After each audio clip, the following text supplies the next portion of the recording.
What's up guys, and welcome back to another video from Just Perfect Variety. It's your boy Maxim as usual, and I hope you guys are doing fantastic. And today we're going to be showing you how to set up your Bluestacks in order to get the best experience that you can actually have, especially when playing 7 Deadly Sins on your computer. And if you're not familiar with Bluestacks, Bluestacks is some sort of like mobile emulator that you can actually download to your computer, and you can actually play 7 Deadly Sins on your computer or any mobile game. You can actually like link it to your Google Play Store, and you can download the games and play them.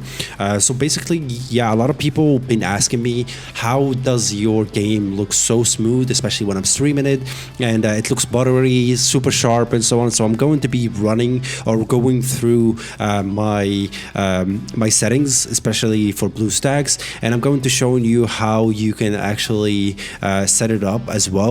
And I'm going to be going through it like briefly or explain it as much as I can. So yeah, basically the main things in Bluestacks that you have to worry about is actually display and engine. Those are the most important stuff, in my opinion, when it comes to setting up your Bluestacks, because it depends a lot on what kind of hardware you're actually running, like CPU and GPU. But yeah, it's like I'm going to be showing you that in a moment. So for resolution, I actually went with 1920 by 1080, even though that I have a 1440p monitor, just because I wanted not to make the game too heavy, especially that it's just an emulator. Like, no matter how much people say like emulator is great and so on, it's still an emulator that is going to be taking data from or a game that it was meant to be played on a mobile game to a computer, which like stretch it a bit, and it's not going to be running like very smoothly all the time. It's not built up to be on that engine anyway. So yeah, 1920 by 1080, that's full HD. That's really good. That's really sharp. So I went with that one, even though that there's a recommended resolution to be 1600 by 900. Even though it's recommended, if you want to have it like as sharp as possible, like 1920 by 1080, which is like full 1080p, is actually really good. I went for the DPI by 240. This is like very dependable on which kind of monitor you have, because it's like the DPI or the dot per inch, I believe, which is like the pixel density, depends so much on which kind of monitor you have. Of course, like the higher the DPI, the more like the sharper your image will actually look like. So yeah, it's like you read through your monitor, what kind of monitor you have and how much DPI you have. You don't want to be exceeding the number of DPI that you have, because it's not gonna make any difference. So yeah, stick to the DPI that you have in the monitor. So if you have 160 on your monitor, keep it at 160. For me, for example, I have 240, so I went with 240. Now we're getting into the juicy stuff. These settings are the best settings that are meant for my computer.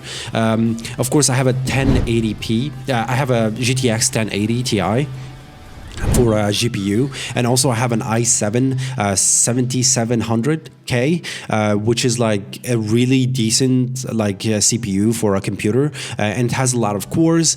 So yeah, if you set it up for performance, you can actually like set up how much cores you want Bluestacks to be taking, and also like how much RAM you want it to be taken. My ideal kind of scenario was 4 cores, which is like the maximum kind of cores that you can actually give for Bluestacks. If you have like, of course, like a lower like core count, of course you should give it a lower core counts. You don't have to like to give it 4 like I did here. You can actually give it like 2 cores instead, like, which is like medium. But if you have like a lot of cores, like for example like a Ryzen 7 or something, or you have like one of the new i7s, like it's highly recommended if you give it like four cores. The reason that you want to be giving it 4 cores, if you have a lot, the Bluestacks will run comfortably.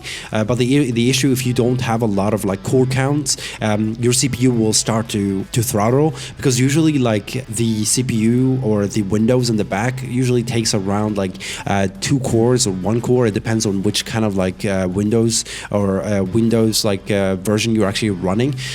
So be aware of that. Like it really depends on which kind of CPU you have and how many cores you have. So if you have like 8 cores or something, you can actually give it 4 cores and it will run comfortably. So I do recommend with that. For the RAM, for example, I have 16, which is like comfortably like high enough. For Windows, it actually like takes 2 gigabytes of RAM, and also like if you have like the game itself usually like takes around like 4, and if you're like streaming or something, it usually like take from 1 to 2. So you're going to be having a lot of RAM left that you can actually run the game comfortably. So I went with 4 gigabytes, which is really good. For graphic engine, you can actually have it compatibility. Oh my god, this is such a hard word to actually pronounce. But I wanted like performance, which is like actually prefers like performance and actually keep the game running smoothly and so on. So yeah, it depends on which computer you have. So yeah, keep in mind that. For graphic renderer, I went with OpenGL because this is the most recommended like option for Bluestacks. So definitely do that. For the GPU settings, I prefer dedicated computer graphics, which is really good if you have like a computer. If you have a laptop, I don't recommend the settings. Yeah, keep an eye on that. So if you have like an integrated CPU laptop, it's not gonna be running as smoothly. It's just like remove like the preferred dedicated computer graphics, which is gonna make the game runs kind of okay, but yeah, it's preferably when you have like a dedicated GPU or a graphic card. For the texture, I went with software decoding because I don't actually have like the kind of hardware that can actually make hardware decoding. So yeah, if you can actually have hardware decoding. I think when you run it on hardware decoding, it actually runs way much smoother. When it comes to frame rate, I actually have it for 144, which is like happens to be my screen or my monitor. It's actually running at 144. The game itself doesn't run at 144, but I run it because like it actually goes from 60 to 80. It doesn't run 144. Like I said, the game is not very optimized when it comes to running on computer, but I run it at 144 just in case like it happens to actually spiking or something, but I don't believe it's making the difference. I just have it there. Also like these ones, I have it on enable high frames, so you can actually like play around with the FPS and stuff. But if you don't have it, like if you remove it, you'll have it like binded at 60 FPS instead. So yeah, if you have a higher refresh rate like kind of monitor, if you want to like to be running at 144 or 244, that like 240, of course that's a personal preference, and it's really depending on which computer you have. For the API settings, I actually go with auto. So just in case like I found it like very good. And if you have like an ARM, which is like most likely for I believe like small laptops or something, you can actually have it on ARM. You can actually like check what kind of CPU architecture that you have. So if you have ARM, probably like the ARM settings is actually gonna be different. It's going to be much better for you. So definitely that. For the rest of the settings, they don't really matter. Because those are the main things that you actually have to do. These ones I don't really understand, so I'm not going to be explaining. Choose predefined profile. I don't know. Like I tried to run, but I didn't like run like a predefined like profile, but I didn't find the right phone for myself, which is like I have a Note 9. I don't know what does this matter or not. So if you guys like know what this one like do or something, just like let me know, and yeah, maybe I'll make myself even, like my settings even better. So yeah, I run it on landscape mode, which is like if you want it to be broad, like full screen and so on. Keep in mind that if you enable landscape mode here and you want the game, when you're playing the game, like you want it to be centered at all times when the cards appear in the game, make sure that you go to the settings and actually disabling landscape from the actual game. It will make the game more centered if you have any issues or anything. So play around with the settings. like that, those are the main settings that I'm running, which makes the game like runs very, very smoothly. And especially when I'm streaming it or recording it, it always look very, very good. So I hope you guys enjoy the video, and if you do, please don't forget to leave a like, as all likes are really, really appreciated. We want to have a goal which is like reaching 100 followers or more by the end of this month, especially if the channel is new.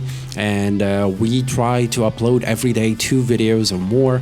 So if you want to have more 7 Deadly Sins content or something, just like subscribe to the channel. That would mean a lot to me. And also, if you are down or you're a Twitch person, come and say hello when I'm streaming. I stream 7 Deadly Sins every now and there.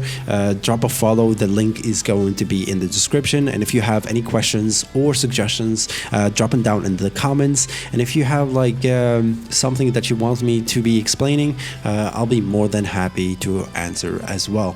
That was your boy Maxim, and catch you guys in the next video. Have a good one. Bye bye.